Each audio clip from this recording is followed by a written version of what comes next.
Okay, so what we're going to start here on the lower body activation is an X-band walk. So you're going to step into a band, just a moderate light band, nothing heavy. And you can see her, Nicole, crossing over, which is why it's called an X-band walk. So your initial position is you want to shift your pelvis into a slight posterior tilt. So kind of bring your butt under you. Abs stay nice and engaged, core is tight.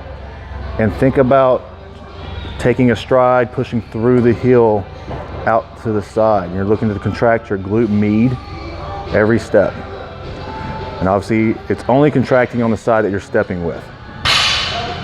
So you do 10 reps one way, take your time, 10 reps the other. Keep that leg completely locked. Contract every step. And again, make sure you're keeping your core nice and neutral, pelvis neutral. Don't let that lower back hyperextend.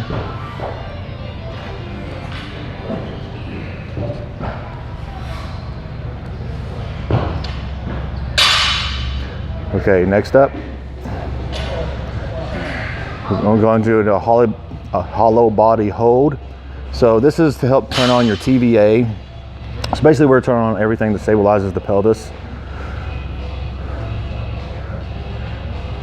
So here, there's lots of different variations you can do here depending on your level, you know, how well you can actually do this. This is more of a beginner type version. So what you're looking to do is to pull your belly button towards your spine. Make sure also that you're basically thinking about rounding out that lower back. So you're thinking about compression. So rib cage down towards the pelvis. Pull the belly button in, hold the contraction. You're going to hold these for 20 to 30 seconds. Now you have other variations here. So this is more of a beginner. So another variation is when your lower back is not on the ground. This is going to be more advanced. So you're going to basically have just your glutes on the floor. And you're going to basically, same variation, just your butt's on the ground.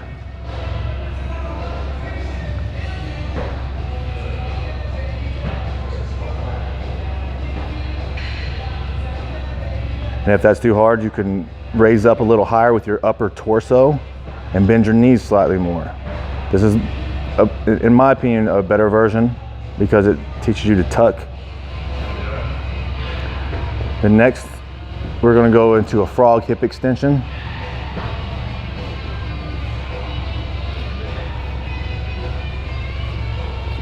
So here you want to put the ball and the heel of the foot together. So your cues here are to make sure you're, again, going to a slight posterior tilt of your pelvis. Engage the core, and then you're going to drive your heels and the ball of the foot together, mainly your heels, and engage that glute. Now you should feel a slight hamstring contraction as well. So kind of think as well as you're pushing your knees towards the ground as you're lifting the hips up. So that external rotation of the femur is going to help the glutes contract even more. But just make sure you're not hyperextending that lower back as you're coming up. That's a common problem that I see with most people, is that they come up and then they hyperextend the lower back, taking yourself out of that posterior tilt. That's going to inactivate the glutes. So again, neutralize the pelvis, squeeze your heels together, and then squeeze the glutes at the top.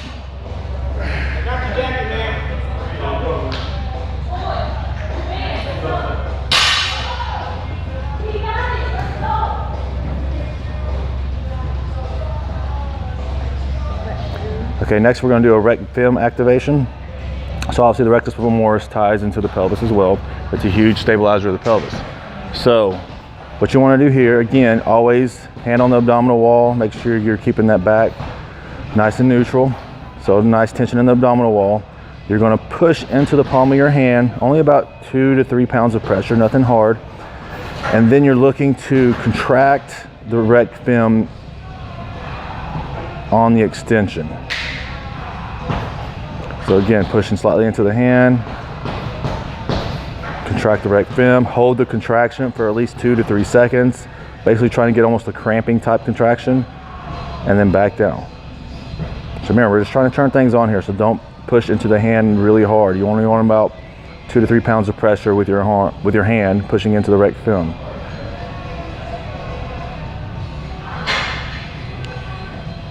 And anywhere from 5 to 7 reps is plenty on each leg here.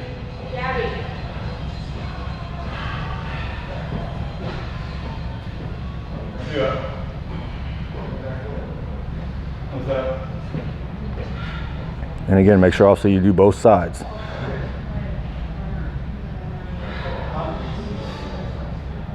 Good.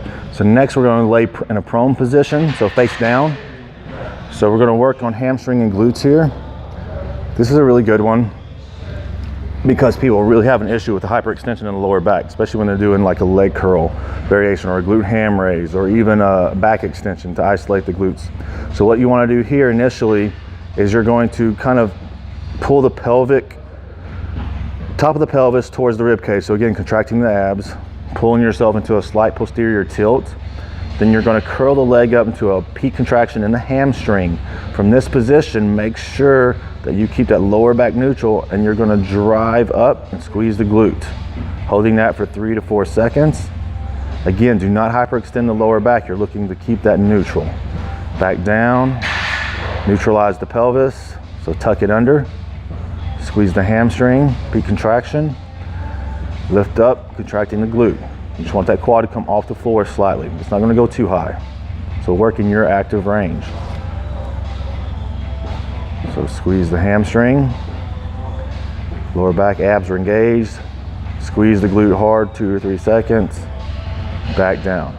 I can't overemphasize this enough, is to keeping that pelvis in a nice neutral position. No hyperextension. Because the big thing most people have an issue with is getting their glutes to turn on during lower body movements.